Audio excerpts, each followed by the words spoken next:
शिव महापुराण की कथा कहती है पुरुषोत्तम मास चालू हुआ है, अधिक मास चालू हुआ है। 5 चीजें अधिक मास के महीने में शिव जी के लिए आप करिए।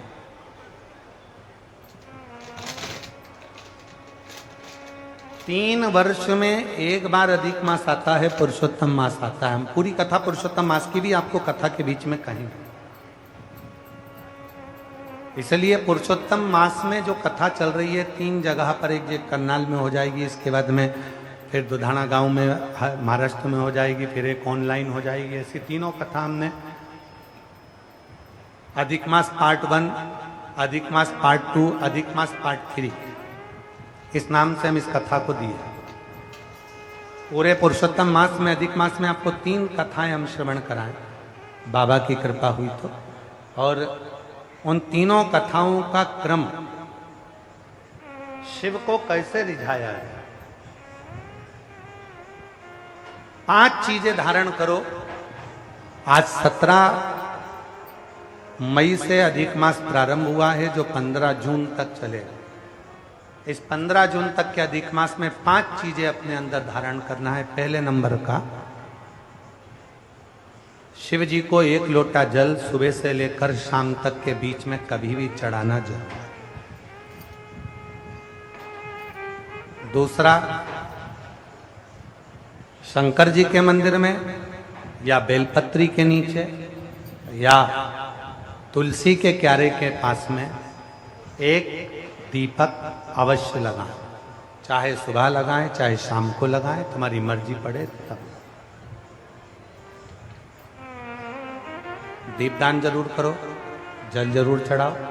तीसरा, एक बेलपत्री को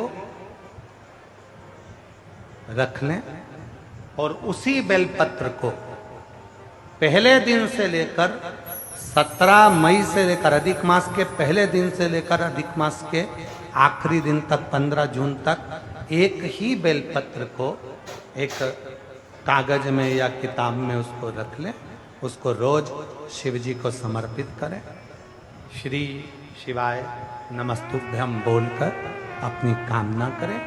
वापिस उठाकर उसको अपने किताब में रख लें। फिर कल वापिस समर्पित करें, फिर वापिस रख लें, फिर वापिस समर्पित करें। 1 महीना अधिक मास का, पुरुषोत्तम मास का, यदि एक ही बेलपत्र को सर्वत्र चढ़ाया जाए, उसी बेलपत्र को बारंबार समर्पित करा जाए और उस बेलपत्र को अधिक मास पूर्ण होने के बाद फिर उसको, जो आप मालपुआ दान करते हैं, उस मालपुए के साथ अगर दान कर दें तो जिंदगी में कभी किसी के दरवाजे पर हाथ नहीं फैलाना पड़ेगा। भगवान इतनी बरकत आपको प्रदान करे, इतनी बरकत दे। एक बेलपत्र, वही बेलपत्र पहले दिन से चालू होती है। किसी भी शिवलिंग पर, चाहे पार्थिव पर चढ़ा लो, आप चाहें तो अपने, हम गुरुजी हम वहां पर नहीं है, हम कथा में रहते हैं, हम कथा सुनने जाते हैं, तो हम कहाँ चढ़ाएं? एक कंकर उठाओ, पार्थिव पे चढ़ाओ। पेड़ के नीचे पार्थिव बनाया, उसी पे चढ़ा के रख ली। फिर उसी को बेलपत्र को, उसी बेलपत्र को बारंबार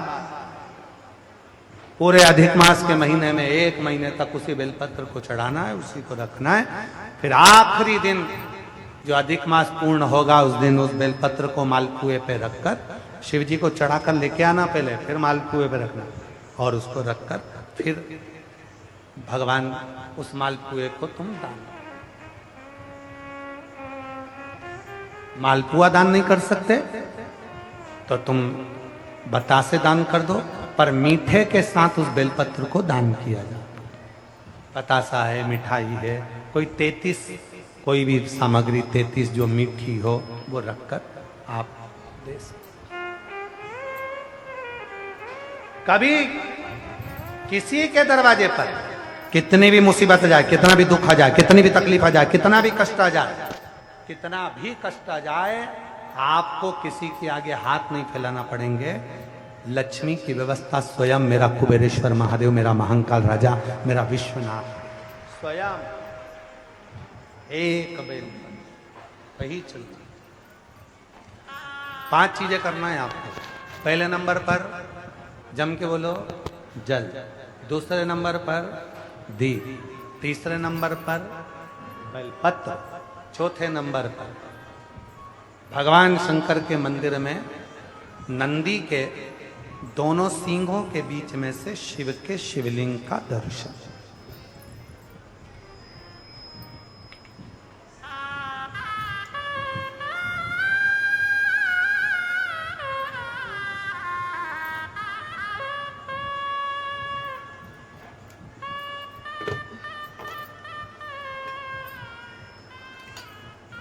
नंदी के जो सींग है, उन सींग के मध्य में से भगवान शंकर का दर्शन। क्यों? किस लिए? अगर पुरुषोत्तम मास में, अधिक मास में हम नंदी के दोनों सींगों के बीच में से शंकर के शिवलिंग का दर्शन कर लेते हैं तो अपने अंतिम सांस तक शरीर के अंदर कोई बड़ी बीमारी कभी नहीं आती, कोई गंभीर बीमारी कभी नहीं। क्योंकि ज्येष्ठा का अधिक आया